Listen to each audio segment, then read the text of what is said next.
what would you say to someone who's listening to that and they would maybe respond by saying, well, where's my accomplishments then? If everything's purely down to luck, is anyone's amazing accomplishments really still as impressive as they would be if we thought that they were free to do so?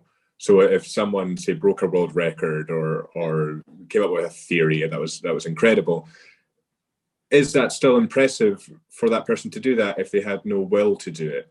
And I suppose my second point is some people might argue back and say, well, if we have no free will, what's the point in doing anything? Or worse, I may as well do something bad because I'm not choosing to do it. Okay, yeah, so two separate things. I guess on the accomplishments thing, there's a number of kind of nuanced things you kind of want to say here. One, I think we want to still attribute certain accomplishments to agents. So there's different types of responsibility. I think it's really important to distinguish. There's this kind of basic desert responsibility that I'm rejecting. But attributability responsibility is the kind of responsibility that, say, we could attribute various traits and various features to individuals. So I like to use the example of Albert Einstein. He was a free will skeptic. He was a hard determinist. His views on physics were deterministic. And so he believed agents were determined and unfree. And so in this interview that I often like to cite, the interviewer asks him essentially, so wait, you don't deserve praise for developing general relativity? And his response is, no, he doesn't think he deserves a kind of basic sense of praise. That is, he doesn't think he deserves praise any more than, cells deserve to be praised for their cellular division, let's say. But that said, I think we could still attribute to Einstein a kind of creativity that others lacked. That is, he was a unique kind of thinker. And creativity here could be defined in relational terms. We could compare Einstein to his peers and point out the kind of creative ways of thinking that he was able to engage in that his peers weren't. We could point to the differences between him and others, and we could say that there was a kind of originality with Einstein.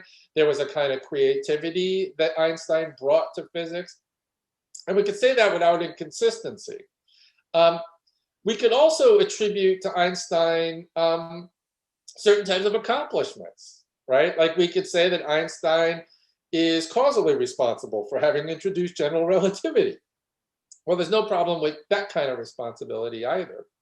I think what we have to resist, however, is the idea that he deserves some kind of basic praise that would be analogous to the kind of basic blame that I want to reject, right? So if agents aren't blameworthy in this basic sense, I also want to say they're not praiseworthy in this basic kind of sense.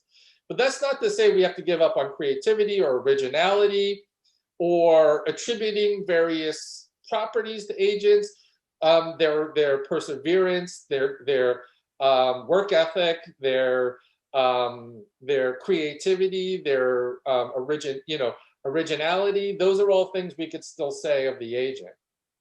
And I think it's sufficient. I think that preserves much of what we care about when it comes to accomplishments. We care to be able to attribute to the agent some specific set of accomplishments, even if they were not self-made, even if those accomplishments were the byproduct of their character, which themselves was the result of factors beyond their control. And I think when we're careful, sometimes we even acknowledge this about ourselves. Like, if someone were to praise me for some moral characteristic, I might want to take that praise and own it and think it's all of my own doing. But a lot of times upon reflection, we often say, well, thanks to my parents, they raised me well. Right? That's the kind of common reaction people have. Well, that's the kind of insight we have when we realize, well, my own moral development was largely a byproduct of how I was raised. And I just happened to have the good luck of being raised by parents who instilled me with certain types of values. And so we often see that, but we don't hold on to it in all contexts. So yeah, I do want to reject the idea of the romantic genius, this kind of you know idea that we once had of like pure originality that is purely of the individual's own making, and because of that, they're wholly self-made and they deserve some adulation that is deserved in some basic sense.